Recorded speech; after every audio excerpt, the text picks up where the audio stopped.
bắt dùng có rút cho điệp số bóng ổn nè sắc xa phía sau lấy vẹn pronunciation dưới đời xa tại dân điên chọc sạ nâng chuyên chuyên nè rồi hãy hay thằng này đấy nhom số này nọ bóng pi rồi biệp chạy piệt là trong quá trình nào cắm hay nơi trong vật tổ bóng ổn nâng trời phơi lồng hạt đầu dọc piệt để trong đạo nắng từ chạy quá trình nào cắm ấy sơ xe ping in sơ xe ở phonetic symbol sạ chuyên chuyên nè nắng pi piệt nâng màu sơ xe chỉ lồng hạt đó bóng ổn bạn ok được cho nên dân trôi từ riêng một cái tầm đó bạn chẳng dương riêng mau chạy và cho nên cram từng ở kia này dương riêng chọc sạp chuyên chuyên hay bằng phố đào pe về để dương trâu riêng ăn vật to đôi chạy bị mờ phonetic symbol nhưng mà nhà này cả và chân sợi những nó bằng phố bạn tụi bây giờ dương mình ai chăm sạp chuyên chuyên ở cả đói tay dương đừng chăm đào pe để dương ăn vật chạy bị đôi khuôn ai nó bằng phố tại trong xóm này nằm ở bằng phố chạy và cho nên cram ai chạy Oxfordឬក៏ Cambridge ដូចនៅក្នុងរូបភាពនេះហើយនៅពេលដែលបងប្អូនឆែកគឺខ្ញុំរក download អត់បានទេអញ្ចឹងយើងអាចចូលទៅបើកមើលវចនានុក្រមហ្នឹងតាមអនឡាញណាបងប្អូនបាទខ្ញុំនឹងណែនាំបងប្អូនអំពីរបៀបចូលមើលពាក្យឆែកពាក្យតាមអនឡាញហ្នឹងគឺឆែកយ៉ាងម៉េចណាបងប្អូនបាទអូខេតោះឥឡូវយើងចូលមកឆែកបងប្អូនឃើញពាក្យ Google ក៏បាន Chrome ដែរបងប្អូនអានោះនេះចុចកណ្ដាលនឹងពឹបមកបាទបន្ទាប់មកបងប្អូនសេពាក្យថា Google នេះ Google ហ្នឹងហើយបងប្អូនសរសេរមកបាទ online English dictionary យ៉ាអូខេ dictionary បាទអូខេហើយចុច enter មកបងប្អូនបាទដល់ពេលដែលបងប្អូនចុច enter ហើយបងប្អូន scroll ចុះ scroll ឡើងឃើញនេះឃើញអក្សរ Cambridge Dictionary online គឺចុចពឹបមកបាទ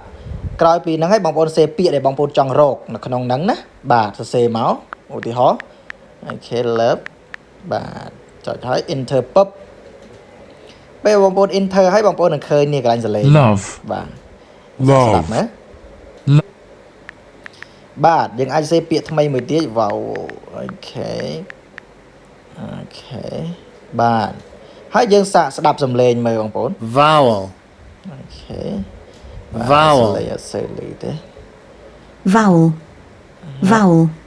vowel បាទអញ្ចឹងឧទាហរណ៍ថាបងប្អូនជួបពាក្យថ្មីមួយណាអង្គអត់ចេះអានទេអាពាក្យហ្នឹងអាក្រហមហ្នឹង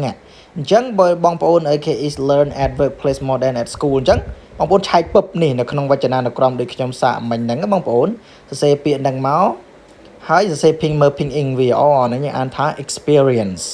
អញ្ចឹងយើងត្រឡប់មកអានវិញគឺអានឧទាហរណ៍ experience is learn at workplace more than at school ប្រែថាបទពិសោធន៍យើងរៀនat workplace រៀននៅកន្លែងធ្វើការ more than ច្រើនជាជាងនៅសាលាអញ្ចឹងបទពិសោធន៍យើងពីច្រើនរៀននៅកន្លែងធ្វើការជាច្រើនជាងរៀននៅសាលាអញ្ចឹងណាបាទឧទាហរណ៍តែយើងជួបពាក្យមួយទៀតពាក្យថា failure នេះពាក្យក្រហមហ្នឹងឯងបងប្អូនយកអត់ចេះទេមែនទេបាទ is the best lesson for success នេះយកដែរចេះសោះពាក្យហ្នឹងអញ្ចឹងយើងត្រូវចូលឆែកទាំងវចនានុក្រមដូចខ្ញុំណែនាំមិញហ្នឹងតាមអនឡាញហ្នឹងចូលសរសេរពាក្យហ្នឹងផ្លឹបមកនេះបងប្អូននឹងឃើញឧទាហរណ៍អ្នកស្រៈ failure អក្សរ J ស្មើនឹងអក្សរ Y ណាបងប្អូនបាទអញ្ចឹងក្រោយពីយើងឆែកហើយស្ដាប់សំឡេងហើយ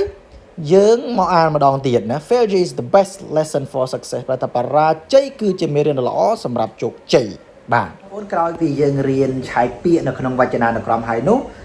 យើងនឹងត្រូវធ្វើលំហាត់ណាបងប្អូនខ្ញុំដាក់5ពាក្យទេអញ្ចឹងបងប្អូនត្រូវមើលពាក្យដែលខ្ញុំដាក់នៅក្នុងវីដេអូហ្នឹងចំនួន5ពាក្យហ្នឹងមើលពាក្យហ្នឹងហើយយកទៅឆែកអនុវត្តតាមអ្វីដែលខ្ញុំបានណែនាំពីខាងដើមណាបងប្អូនបាទឆែកពាក្យហ្នឹងមួយ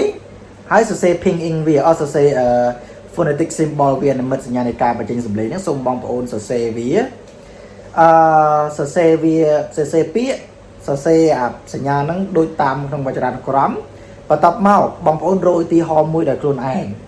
រកពាក្យឧទាហរណ៍មួយដែលខ្លួនឯងគិតថាស្រួលសរសេរទៅវាស្រួលហើយខុសត្រូវអត់ជាបញ្ហាទេតែសូមឲ្យសរសេរដោយខ្លួនឯងអញ្ចឹងបងប្អូនសរសេរវានៅក្នុងกระดาษហើយអានវាខ្ញុំស្ដាប់ផងណាបងប្អូនបាទហើយផ្ញើចូលក្រុមឆាតក៏បានផ្ញើទៅខ្ញុំផ្ទាល់ក៏បានអូខេ so here we go បាទអូ